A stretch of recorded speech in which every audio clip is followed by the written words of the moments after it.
I've been asked to come out here and entertain you. With his lantern jaw, his towering height, and his booming voice, Grandpa, forget it! he will be forever known as the monster with the heart of a child. But off-screen, Fred Gwynne endured personal tragedy and professional setbacks to emerge as an accomplished artist, a respected author, and one of the finest character actors of his generation. We learn as we go. His face was very stoic, yet there was a lot of emotion in what was going on behind it. I'd like to speak to you in my chambers. Fred was not the Hollywood Anglo-Saxon handsome, so acting was a way of, see, I'm as good as. They love me out there. I got them right in the palm of my hand. As a TV dad, he was the best you could ask for. I'm doing this for Eddie. It was like this very small, shy person in this huge presence of a man.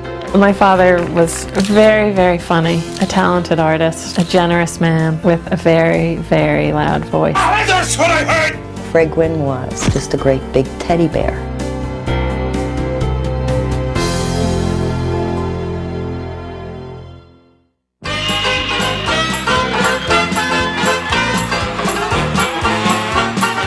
New York City in the 1920s.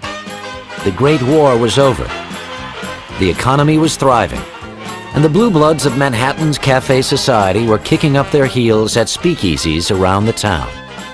It was in this atmosphere of parties and privilege that Frederick Hubbard Gwynne was born on July 10, 1926. His father, Frederick, was a successful stockbroker whose gregarious and whimsical personality delighted his young son. Fred's mother, Dorothy, was a strong-willed and artistic woman who had created the popular comic strip Sonny Jim. But once her son was born, Fred became the center of her universe. She had tried to have children before him, and I think 2 or 3 had died. So he was sort of a miracle baby for her, and she, just showered him with praise and love and attention. Doted on by his mother, Fred enjoyed all the benefits that wealth allowed as he came of age surrounded by America's aristocracy. I remember Fred telling me that in the wintertime, his dad used to have a house down in Palm Beach in Florida, right next to Joe Kennedy's house. So they moved in those kinds of circles. But in 1935, the 8-year-old's idyllic existence ended when his father unexpectedly died after a routine sinus operation. Shattered by the loss of the man he adored, the lonely youngster often withdrew into an imaginary world he created in his sketches, a talent he shared with his mother. He was always drawing, and I'm sure that his mother loved it since she was a cartoonist herself, and so she would encourage him to do that. You couldn't keep a pen out of his hands.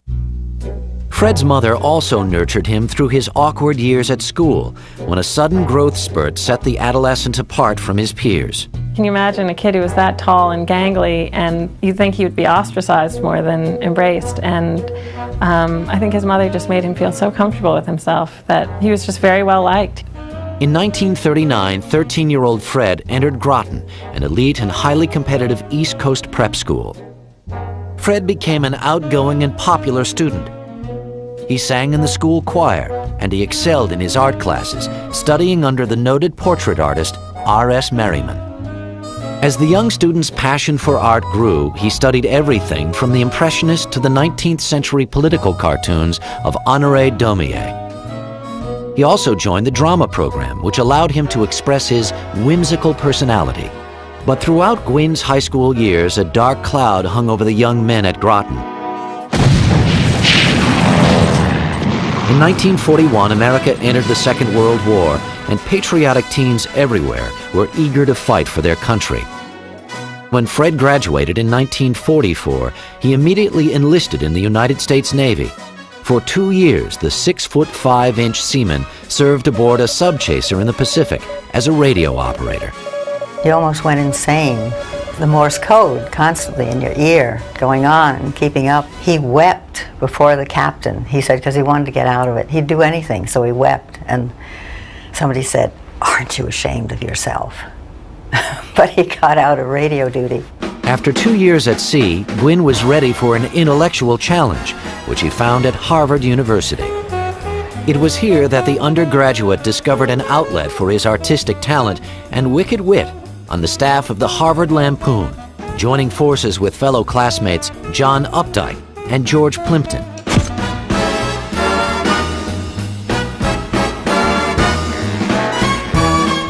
By 1950, Fred's gift for satire had catapulted him to the presidency of the notorious humor magazine. Gwynne also lent his towering presence to the university's Hasty Pudding Society, where his outrageous antics became legendary around campus.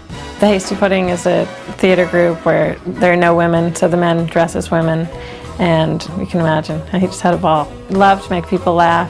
Gwynne basked in the attention he received from an audience, and the campus clown was anxious to test his skills outside the Ivy League. Fred began performing at the nearby Brattle Theater Company, where he quickly became enchanted with the colorful and eccentric world of the stage. Romance also cast a spell over the Harvard student when he met 22-year-old Foxy Renard at a friend's wedding. And I think for my father it was love at first sight. My mother was very beautiful, and I'm not sure it went the other way. But Fred was captivated by the free-spirited young woman and pursued her ardently. Well, we liked each other. He was shy, he was very funny. I mean, I appreciated humor a lot. After a year-long courtship, the couple tied the knot in a small ceremony on June 30th, 1952. The newlyweds became popular hosts to a large circle of friends who were charmed by Fred's acerbic sense of humor. He was an introvert, but he might trick people into thinking he was an extrovert. He would be on for a lot of people. You know, he'd play a role and they'd think that they were very popular with him, haha, till they'd leave and he'd say, "Oh Christ, what bores." After a successful run as Bottom in the Brattle Theater production of A Midsummer Night's Dream, the 25-year-old performer felt emboldened enough to try his luck in the Big Apple. New York in the early 1950s was the artistic hub of the country. The new medium of television was thriving, and Broadway was producing some of its biggest hits. Fred and Foxy moved into a modest apartment, and Fred hit the pavement looking for work. But initially, he met some resistance. People said he was too tall or too thin or, you know, had a lantern jaw or something. But then, obviously, other people saw that he had talent. People were just swept up by that. The novice actor quickly landed his first Broadway show with a supporting role in Mrs. McThing, starring the illustrious Helen Hayes. The following year, Fred was overjoyed at the birth of his first son, Kieran. But the new father's elation quickly turned to heartache when Kieran suffered a severe brain injury that left him mentally disabled. He had a subdural hematoma when he was about 1.5 years and had brain surgery, which in those days the scar went from ear to ear. And from the surgery he developed epilepsy and had grand mal seizures, which was very hard. My father needed to have a perfect son. So I think it was hard, as it is for any parents, to have a child that isn't exactly perfect. And that it was the first child was harder still. To escape his anguish, Gwynne threw himself into his work. In 1954, Fred made the acquaintance of director Elia Kazan, who gave him a bit part as one of Lee J. Cobb's henchmen in On the Waterfront. That same year, Foxy gave birth to a daughter, Gaynor. Although he had little interest in the day-to-day tasks of fatherhood, Fred grew to be a delightful companion for his children. They all adored him. They all thought he was very funny, you know, and great fun, but he didn't do much. And he'd go off in the studio and spend hours there painting or learning the guitar or something, and so he wasn't really involved. But Gwynne took his responsibilities as a breadwinner seriously. With the cost of Kieran's special needs escalating, Fred accepted a job as a copywriter at the J. Walter Thompson Advertising Agency. For the next 5 years, he juggled his ad job with a variety of stage and television appearances, including roles in such prestigious live shows as Studio One and Kraft Television Theater. He had a wonderful boss who said, you know, if you have a job, I'll fix it so you can take the time off and do it. So that was fairly unheard of. So he worked quite a lot. In 1958, Gwynne's active imagination drove him to create Best in Show, a fanciful book featuring his portraits of pets and their look-alike owners. 2 years later, he published What's Nude, a volume of racy cartoons for adults. Though he was content at his easel, in 1960, an offer to appear on Broadway in the musical Irma la Douce lured Gwynne back to the stage. He never looked for a job, which sounds pretty strange, but they'd always come to him. He'd say, he said, well, I'm not going to be bothered. Theater, I'm going to draw. And then the phone would ring. In 1961, Fred received a call from innovative television producer Nat Hiken, who had cast Gwynne several years earlier in a guest spot on his series Sergeant Bilko. This time he offered the actor a starring role as a New York City cop opposite another Sergeant Bilko alum, Joey Ross, in a primetime NBC sitcom. There's a holdup in the Bronx, Brooklyn's broken out in fights. There's a traffic jam in Harlem that's backed up to Jackson Heights. There's a scout troop short a child, cruise ships do and idle wild. Car 54, where are you? Filmed in the Bronx, Car 54, Where Are You? Followed the misadventures of a pair of bumbling patrolmen assigned to the wackiest beat in the city. Joey was a comedian who worked nightclubs and strip joints. And so he had the comedian's delivery. Joey would just blurt out the line. Fred would listen and react, and his timing was impeccable.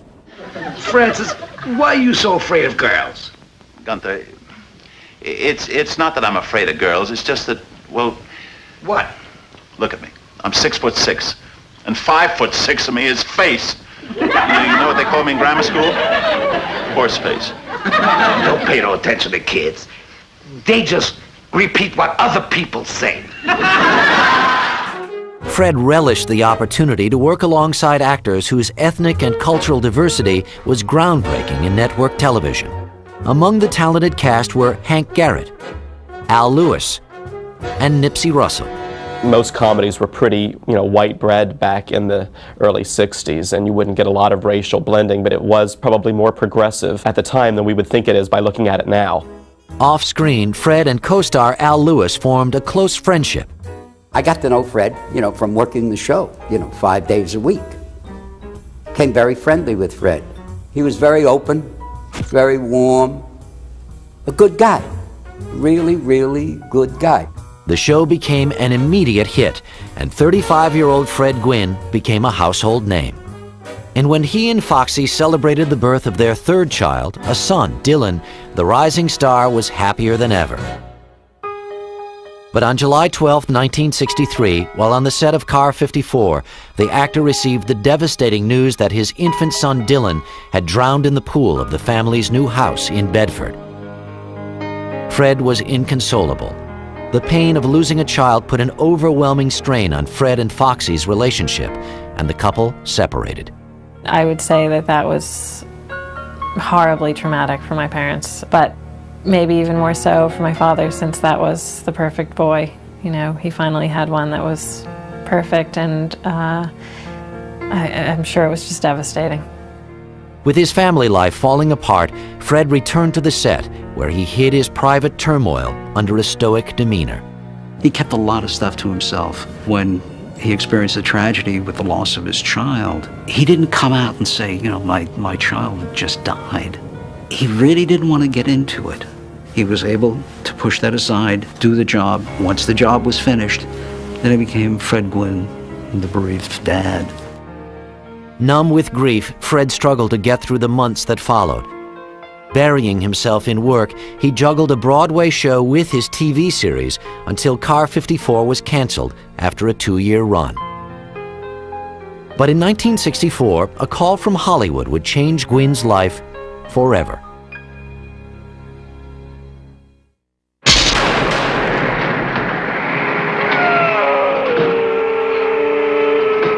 This is, where you live? Yep, this is it. Come on in and have a cup of coffee. I want you to meet my aunt and uncle. Within months of Car 54's cancellation, Fred Gwynne was offered the lead in a proposed television show based on the classic movie monsters Frankenstein, Dracula, and the Wolfman. The comedy would center on an eerie family of monsters living in the middle of a typical suburban neighborhood. Hi, Uncle Herman. Hello, Marilyn. I'd like you to meet my date. This is Jack. What's the matter with me, anyway?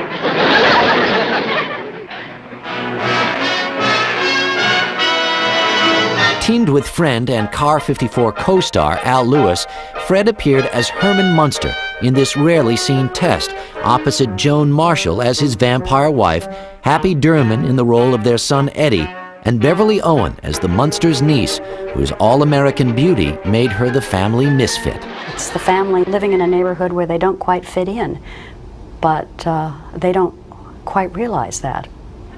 But they also don't see that Marilyn looks like the rest of the world. After extensive retooling, which included shooting the series in cost-effective black and white, as well as recasting the role of Herman's son Eddie with 11-year-old Butch Patrick, and the role of Herman's wife with 50s screen siren Yvonne DiCarlo. See? Mommy sewed the ear back on your woof-woof. Fred reluctantly agreed to sign on. He didn't want to do it, but the money was too good. And he thought, well, he'd try it. The whole idea kind of turned him off. With the show now in production, Fred and Foxy reconciled in the hope that they could make a new life for themselves and their children in Los Angeles. And on September 24th, 1964, The Munsters premiered on CBS. In this one year of 1964, you had The Munsters come on the air. That same month, The Addams Family came on the air. That same month, Bewitched came on the air. There seems to be just this weird little cultural explosion at the moment about spoofing sitcoms through the conventions of fantasy and through horror. The Munsters was an immediate hit, but it was Fred's interpretation of the Frankenstein monster as an innocent, childlike character that captured the audience's hearts. I did it! I'm a magician!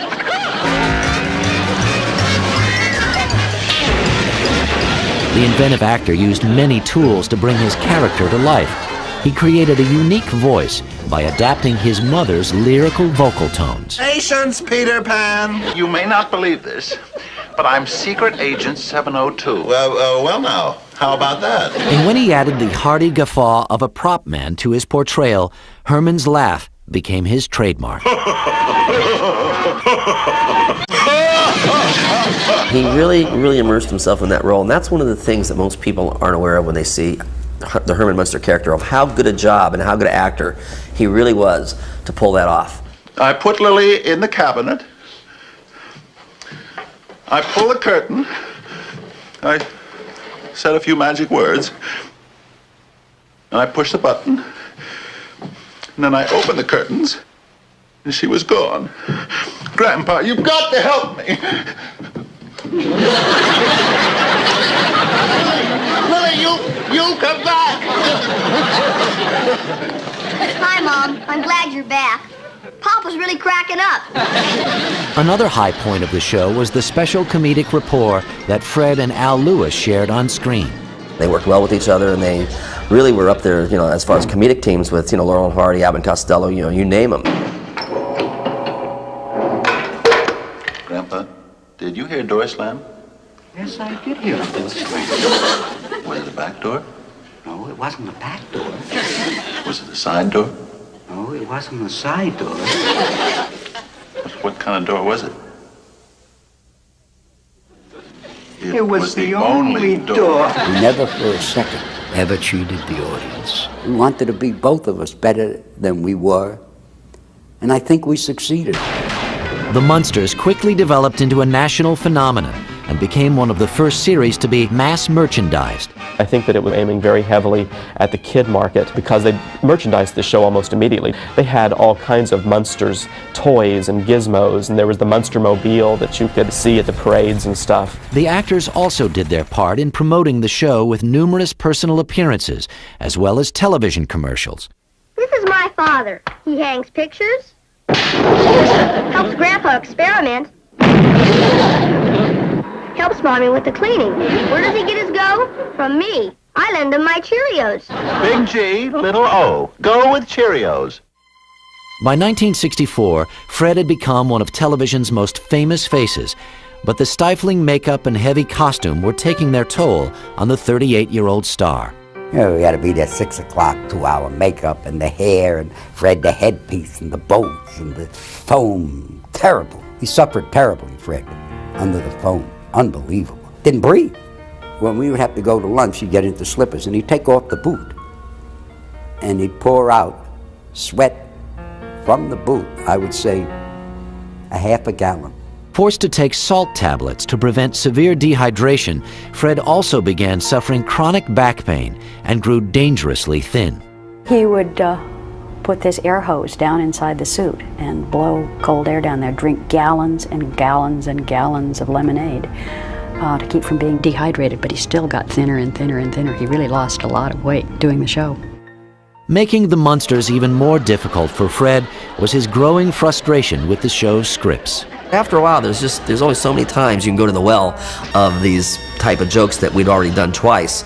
And Fred was very frustrated because he was a professional, a consummate professional, and you know, it got to the point where he felt that he'd done everything he possibly could and there was really nowhere else for him to go. Now running the risk of becoming repetitive, the series took a 1-2 punch in its second season when ABC's Batman premiered opposite the creepy comedy. In a desperate ploy for increased viewership, the studio decided to produce a color feature film adaptation entitled Munster Go Home. Don't I look frightfully handsome in Technicolor? Call the police. Right. Get the FBI. Will do. Call Scotland Yard. Right now. Phone Batman. I got it.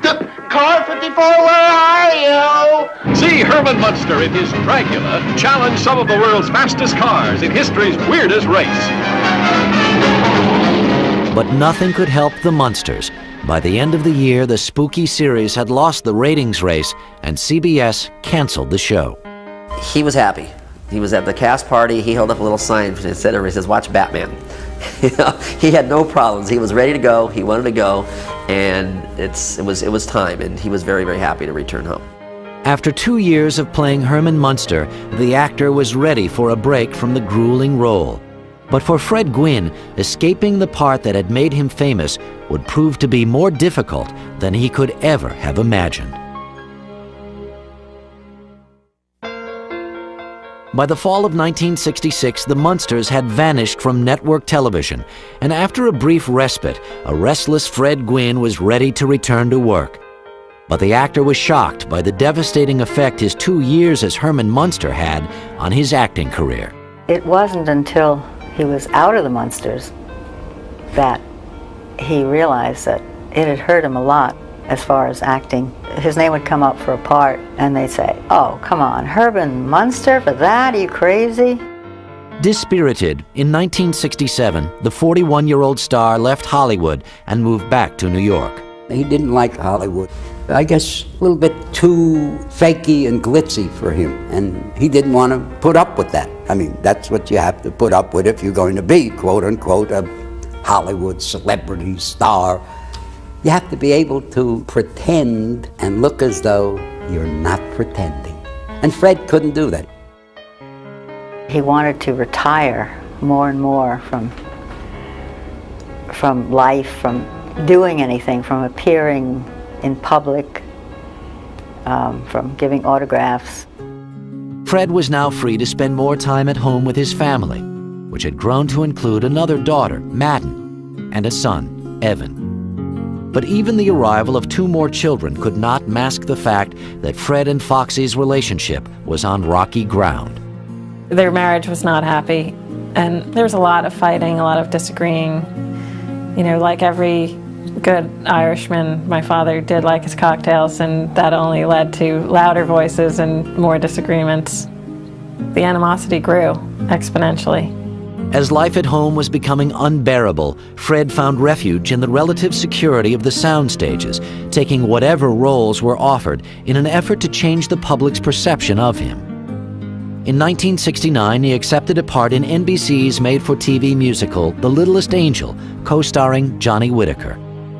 That same year, the distinctive actor was seen as the grotesque villain in the television version of Arsenic and Old Lace. Then in 1970, NBC hired Gwynne to star in an upcoming series titled Anderson and Company.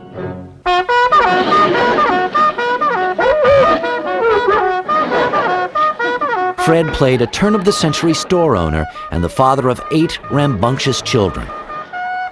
Let's get one thing clear. This is a place of business, not a kindergarten. Oh, you're raising your voice. Never, under any circumstances, are the children to come in this store again without express permission from me. Never, never, never. All right. We'll take our patronage elsewhere. Good. Any store but mine. Come along, children. But when the period comedy failed to catch on, the network passed on the series. The Harvard intellectual was forced to concede that his acting career had not lived up to his expectations and turned to the one creative outlet over which he had sole control.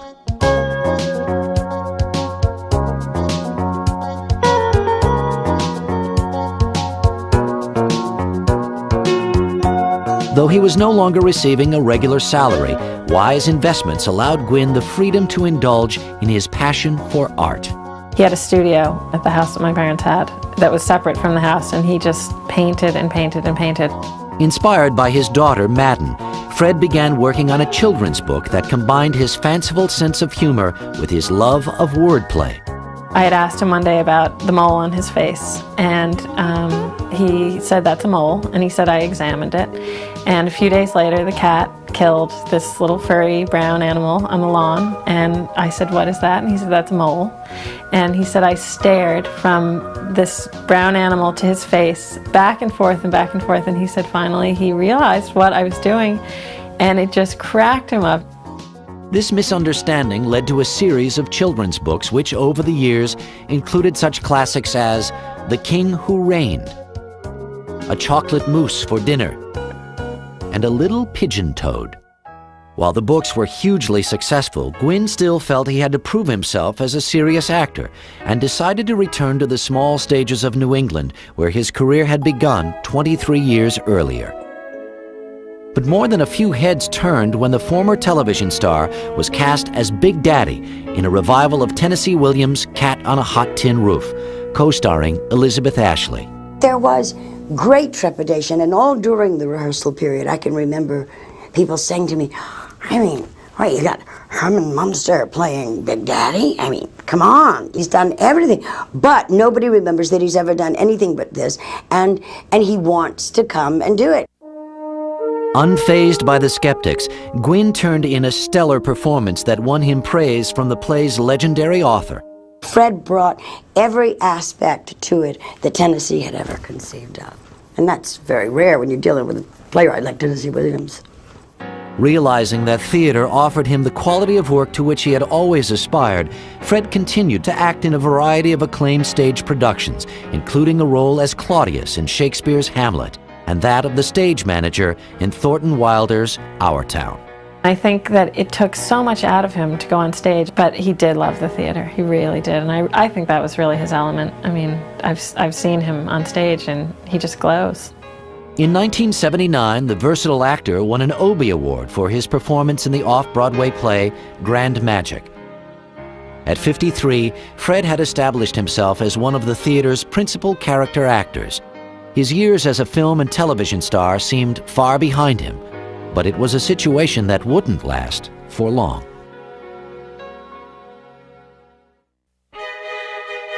In 1979, 53-year-old Fred Gwynne was approached by Italian filmmaker Bernardo Bertolucci.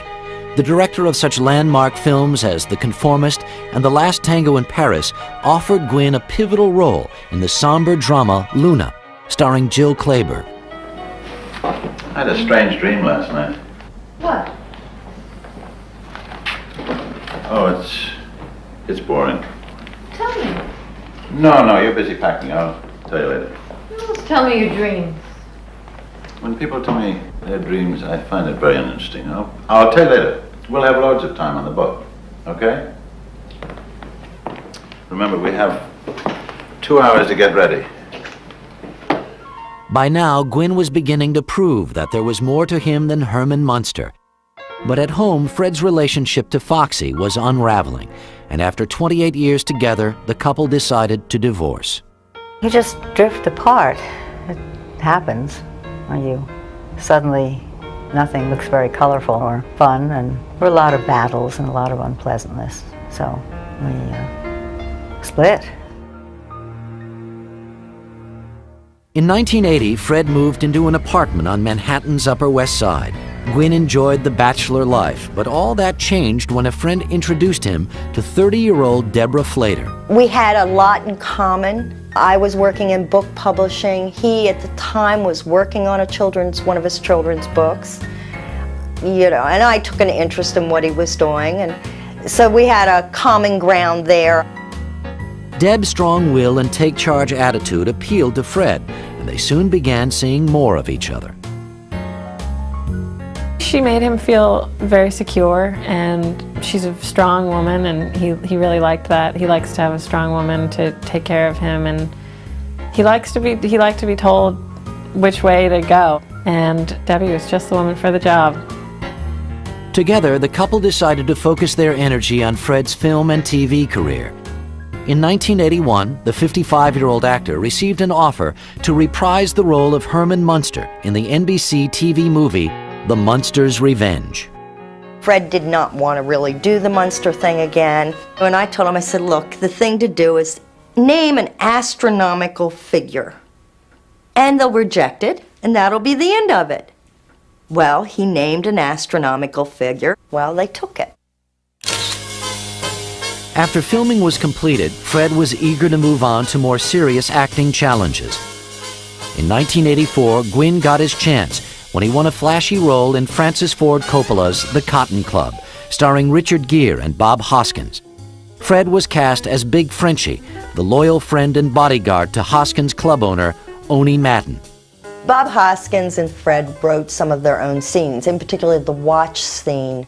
I think it added a new perspective to Fred's acting ability. Let me see your watch. Let's see. They picked me up in front of the club about... they picked me up about... Oh, shit. I think I broke it. Come here, give it to me. No. I can fix it. Yeah. You cheap son of a bitch! You only offered $500 for me? What? If you were kidnapped, I wouldn't offer more than that for you. For his performance, Gwynne received the attention of other influential Hollywood directors. And over the next few years, the actor entered a new phase in his career when he appeared in a series of A-list films that established him as one of Hollywood's most sought-after character actors. His personal life mirrored his newfound stability, and on March 9, 1988, he and Deb married. The following year, Gwynne decided it was time to publicly display his artwork. The exhibit, which he called Drawn and Quartered, featured paintings that combined Fred's lifelong love of wordplay with his irreverent sense of humor.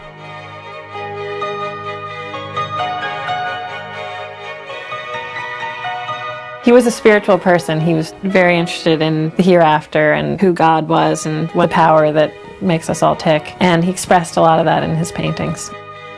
Opening night, I mean, it was, a zoo. People standing outside.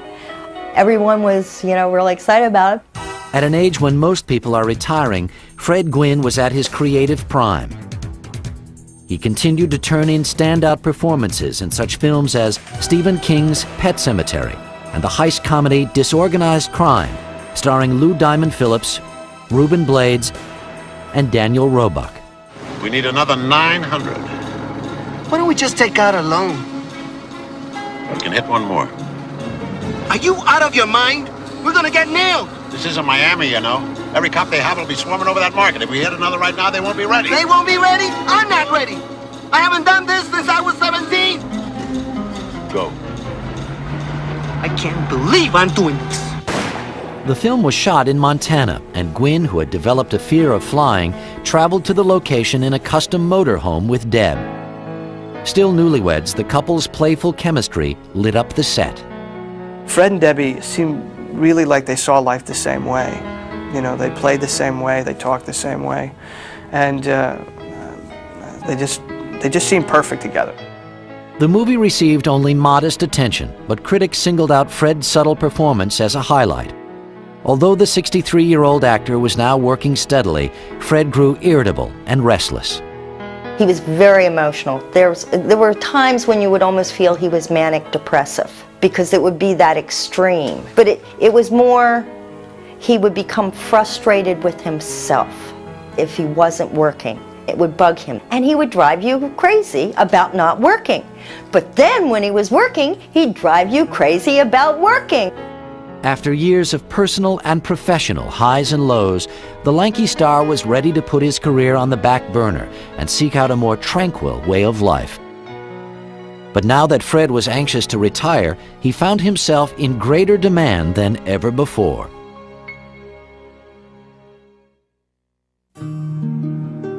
In 1989, after living most of his life in New York, Fred Gwynne decided to leave behind the hustle and bustle of the big city. We both realized that we really missed the country. We thought, boy, wouldn't it be nice to have a place in the country? The couple purchased a farm in rural Maryland, where Deb had grown up. Well, at that time it was 280 acres, and we added 10 more to it. But the house was unlivable. Most people would have bulldozed the house, but we felt it had character, it was old, it had history, and it was fun to do.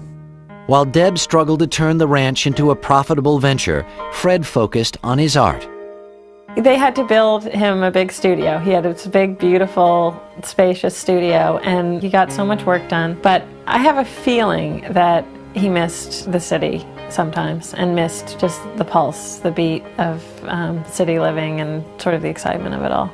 To help finance the costly renovations, the actor turned to the lucrative world of commercial voiceovers, and his rich bass baritone could be heard in a variety of TV ads, such as this one for Dreyer's Ice Cream. Doing things the old-fashioned way does take a little extra time, but it's worth it. Because it keeps the greedy little rugrats away from her Dreyer's almond praline. He had found voiceovers and found that, man, that was an easy way to make money. And then he could paint and draw and write children's books and do all those other great things.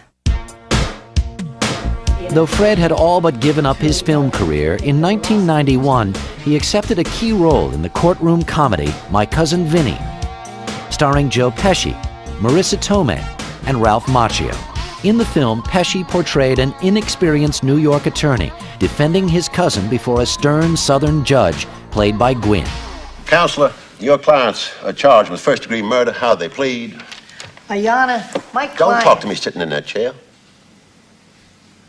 He told me to sit here. Because he's not very legalistic. I tell him up front that procedure is what I'm all about. When you're addressing this court, you will rise and speak to me in a clear, intelligible voice. Sorry. My clients are... What are you wearing? Huh? What are you wearing? I'm wearing clothes. With him and Joe Pesci, first the physical disparity is hilarious anyway. In their performances together, they really had it was a terrific chemistry. Is it possible the two Utes... Two what? What was that word? What word? Two what? What? Did you say Utes? Yeah, two Utes. What is a Ute? Oh, excuse me, Your Honor. Two youths. My Cousin Vinny was a huge box office success, and Gwynne received some of the best reviews of his career. At the age of 66, the actor was now more in demand than ever. But in 1993, Fred began to experience severe back pain. A routine trip to the doctor delivered a devastating prognosis. He was in the advanced stages of pancreatic cancer. Given just 6 months to live, Fred now had to face his own mortality. To keep his spirits up, the multi-talented artist spent much of his time in the studio, painting and doodling. In his final months, Gwynne took time to say goodbye to his closest friends and family.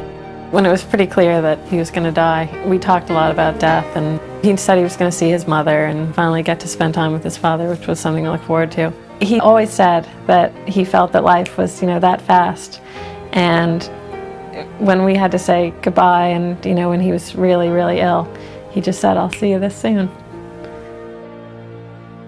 On July 2nd, 1993, Fred Gwynne died in his sleep just 8 days before his 67th birthday. While Gwynne is gone, his memory lives on with the role he fought so hard to escape. With new fans discovering the Munsters in syndication, the series is more popular than ever. His sound, his booming laugh was funny, his pop-eyed expressions. I mean, everything he had in his theatrical training went into just sending this character through the camera, really playing, I think, to the kids just who loved this guy. Although Fred rarely discussed his role as Herman Munster, privately, he was proud of the character he had created. Some days he was tired of being recognized as Herman Munster, and other days that was fine with him because Herman Munster was a nice guy. But beyond the role that made him famous, Fred Gwynne leaves behind a rich legacy of work that included children's books, a collection of paintings and sculpture, and a diversity of screen roles that continue to touch audiences throughout the world. I still get fan mail expressing how much he meant to them. And it kind of amazes me sometimes. Fred Gwynne loved life, and he was given a lot of talents with which to express that love. He was just this big, huge man, and he was a little boy inside of that big, huge man. I never saw Fred's ego. He wasn't about, look at me. He was about the dance. He was fine. Very hard to talk about someone you had so much fun with, you loved, you admired. I love you, Fred. Rest in peace.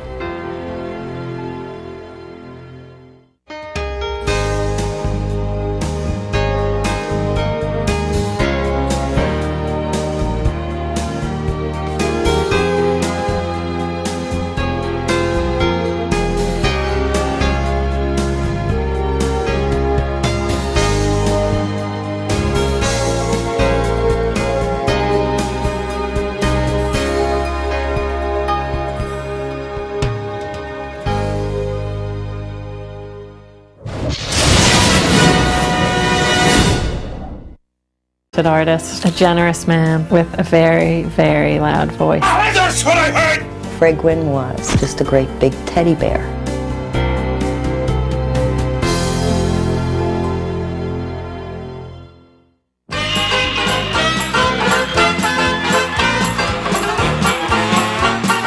New York City in the 1920s. The Great War was over. The economy was thriving. And the blue bloods of Manhattan's cafe society were kicking up their heels at speakeasies around the town. It was in this atmosphere of parties and privilege that Frederick Hubbard Gwynne was born on July 10, 1926. His father, Frederick, was a successful stockbroker whose gregarious and whimsical personality delighted his young son. Fred's mother, Dorothy, was a strong-willed and artistic woman who had created the popular comic strip Sonny Jim. But once her son was born, Fred became the center of her universe. She had tried to have children before him, and I think... What do you think? I've been asked to come out here and, entertain you. With his lantern jaw, his towering height, and his booming voice, Grandpa, forget it! he will be forever known as the Munster with the heart of a child. But off-screen, Fred Gwynne endured personal tragedy and professional setbacks to emerge as an accomplished artist, a respected author, and one of the finest character actors of his generation. We learn as we go. His face was very stoic, yet there was a lot of emotion in what was going on behind it. I'd like to speak to you in my chambers. Fred was not the Hollywood Anglo-Saxon handsome.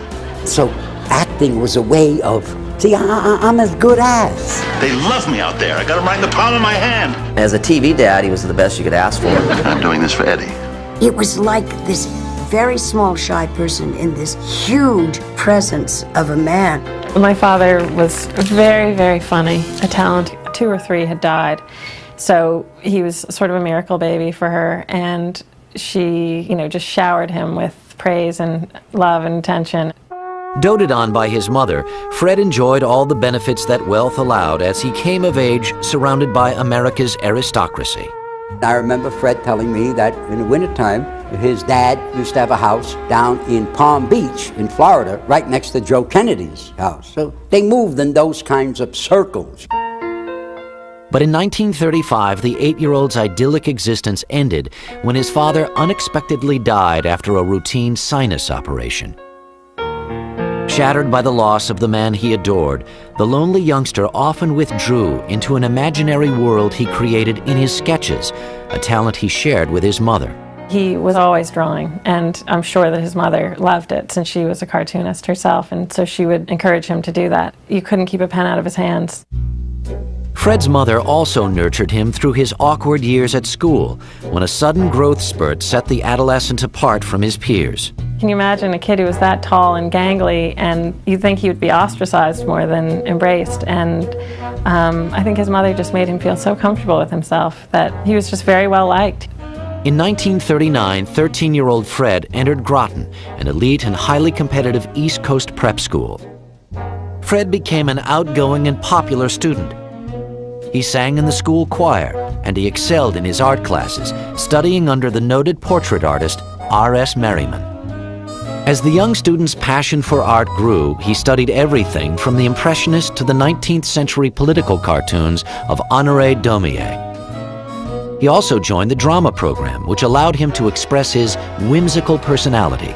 But throughout Gwynne's high school years, a dark cloud hung over the young men at Groton. In 1941, America entered the Second World War, and patriotic teens everywhere were eager to fight for their country. When Fred graduated in 1944, he immediately enlisted in the United States Navy. For 2 years, the 6'5" seaman served aboard a subchaser in the Pacific as a radio operator. You almost went insane. The Morse code constantly in your ear, going on and keeping up. He wept before the captain, he said, because he wanted to get out of it. He'd do anything, so he wept. And somebody said, "Aren't you ashamed of yourself?" But he got out of radio duty. After 2 years at sea, Gwynne was ready for an intellectual challenge, which he found at Harvard University.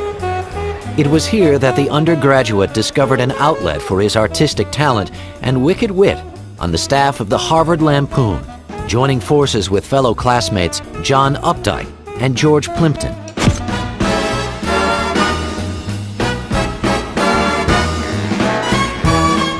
By 1950, Fred's gift for satire had catapulted him to the presidency of the notorious humor magazine.